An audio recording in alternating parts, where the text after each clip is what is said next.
नेपाल, जसलाई मे दशकौँदेखि कृषि प्रधान देश भन्दै आएका छौँ, कुल जनसङ्ख्याको 60% भन्दा बढी मानिस कृषिमा आश्रित छन् र देशको अर्थतन्त्र यस क्षेत्रको योगदानमा करिब 1/4 छ। तर के यो तथ्याङ्कले नेपाली किसानको वास्तविक जीवनको प्रतिनिधित्व गर्छ त?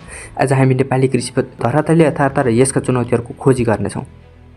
आज नेपाली बहुआयामिक समस्यासँग जुधिरहेका छन्। खेती गर्ने समयमा रासायनिक मल र उन्नत बिउको अभाव हुनु पनि एउटा नियमित समस्या बनेको छ। एकातिर उत्पादन लागत बढ्दैछ, अर्कोतिर किसानले आफ्नो उत्पादनको उचित मूल्य पाउन सकेका छैनन्। करिब 10 देखि 15 रुपियाँ किलोमा बिक्री हुने तरकारी उपभोक्ताको भान्सामा पुग्दा 80 देखि 100 रुपियाँ पुग्छ।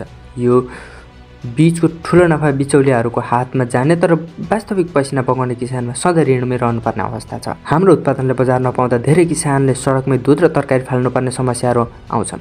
तर विडम्बना, नेपाली वार्षिक अरबौँ रुपियाँ खाद्यान्न र कृषिजन्य वस्तुमा विदेशबाट आयात गर्छ। चामल, मकै, फलफुल र तरकारीमा समेत हामी परनिर्भर बन्दै गएका छौँ। स्वदेशी उत्पादनलाई प्रोत्साहन गर्ने ठोस संयन्त्र नहुँदा आयातको ग्राफ हरेक वर्ष बढ्दो छ। गाउँघरका खेतीयोग्य जमिनहरू अहिले बाँझो हुन थालेका छन्। कृषिमा भविष्य नदेखेर ऊर्जावान युवा जनशक्ति दैनिक रूपमा वैदेशिक रोजगारीका लागि श्रम बजारमा निस्किएका छन्। गाउँमा खेती गर्ने मानिसहरूको अभाव छ। यद्यपि केही युवाहरूको व्यवसाय कृषि र पशुपालन सुरु नगरेका भने होइनन्, तर प्राविधिक सहयोग र पहुँचको अभावले उनीहरू सङ्घर्षमै पनि उत्तिकै कठिन छ।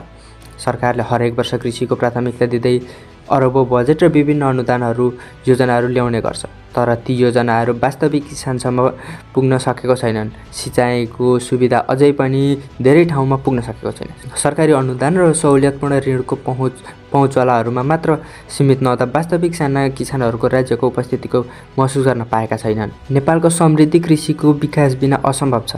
कृषिमा आधुनिक प्रविधि, बजारको सुनिश्चितता र किसानको सम्मान आजको अनिवार्य आवश्यकता हो। के हामी केवल नारामा मात्र सीमित रहन्छौँ कि कृषिलाई साँच्चै अर्थतन्त्रको मेरुदण्ड बनाउँछौँ?